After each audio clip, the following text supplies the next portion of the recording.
This is the Test Administrator Training Module for Oregon's statewide assessment system, required for all district and school test coordinators as well as test administrators.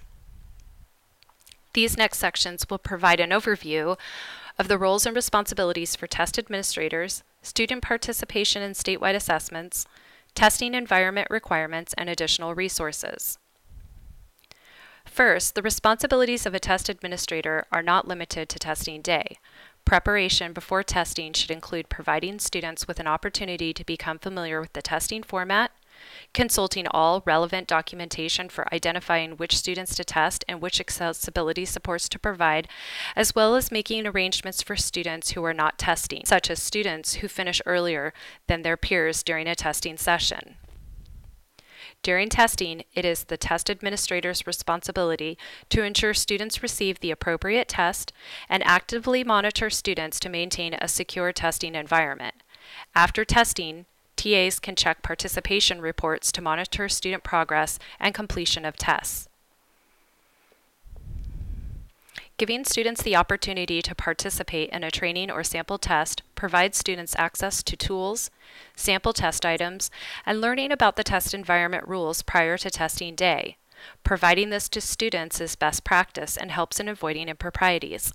The PPS assessment team have created student activities that can help guide your practice test sessions. These activities can be found on our PPS assessment page.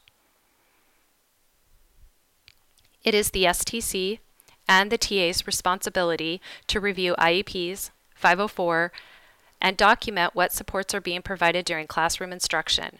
These supports, if listed in the Oregon Accessibility Manual, should be provided to the student for the state assessments. This will be covered more in depth later in this training. The expected participation by grade level for each tested subject is shown on this slide.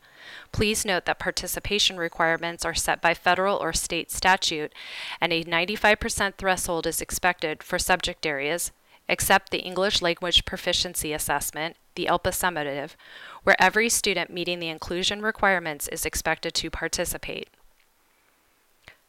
Locally developed testing schedules that adhere to the statewide assessment window should give test administrators as to which assessments will be administered to which students and when.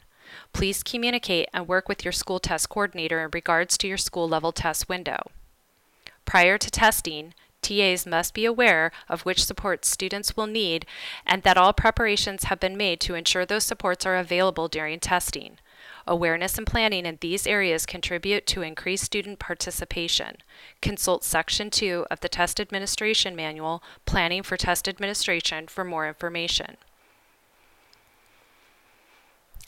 As a resource in ensuring student participation, PPS has developed a student-to-test list within the teacher dashboard. At the end of this video, you will be provided a tutorial video on how to run this report. Again, this training will remain available during testing for your reference. Once the training is completed for the first time, you will be able to navigate to any part of the training you desire.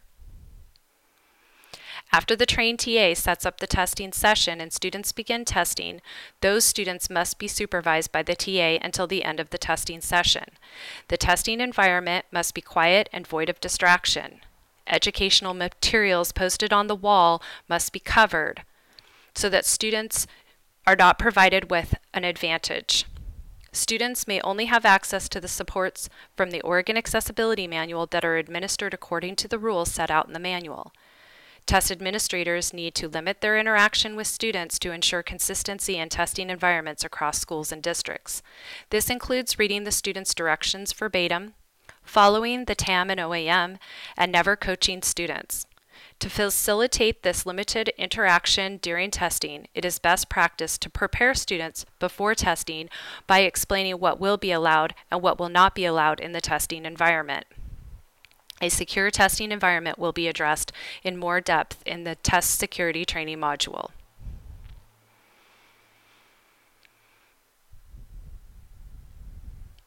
It is the responsibility of the school test coordinator, test administrator, and district test coordinators to track opt-out requests in accordance with House Bill 2655. Districts are responsible for sending out the ODE provided 30-day notice and opt-out form 30 days prior to the start of the district test window.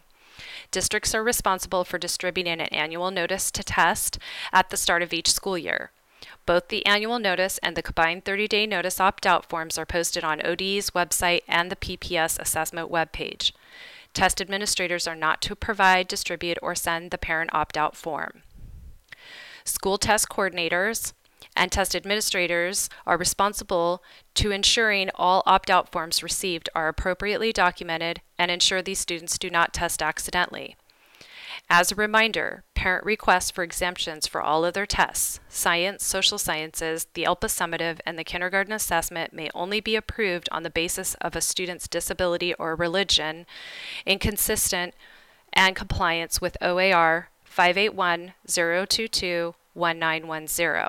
The state-developed opt-out form required by House Bill 2655 does not apply to these tests. PPS protocols for exemptions forms will be discussed in the next few slides.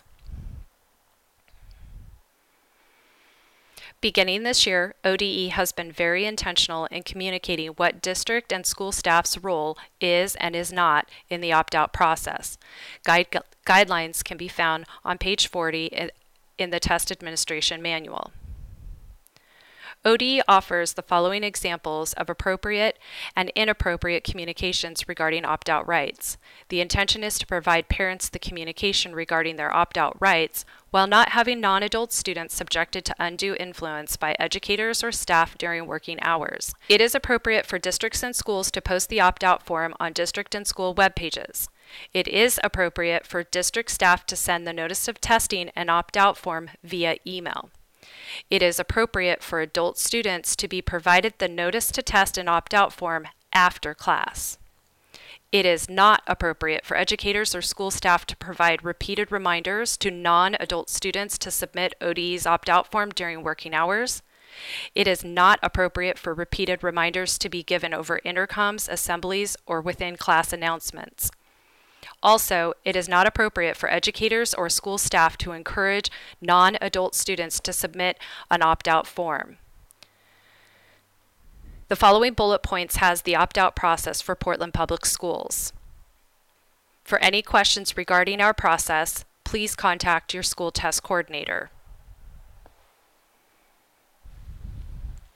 Please note that neither the opt-out nor the parent-requested exemption process precludes the federal and state requirements that holds districts accountable for testing all students. This means that students who do not test because of an opt-out or parent-requested exemption would be counted as non-participant in accountability calculations. It is important to know that the opt-out form and exemption process are not the same. Per House Bill 2655, parents may opt their students out of the Oregon State Summative, English Language Arts, and Mathematics assessment. This law does not apply to any other assessments. On the PPS webpage, there is an exemption form available for the ELPA summative and the Oregon Science summative. This exemption request must be made by the parents for religious or disability reasons. Educators and school staff are to follow the same appropriate communication protocols for the exemption process as they will for the opt-out process. The following bullet points has the PPS protocol for processing exemptions.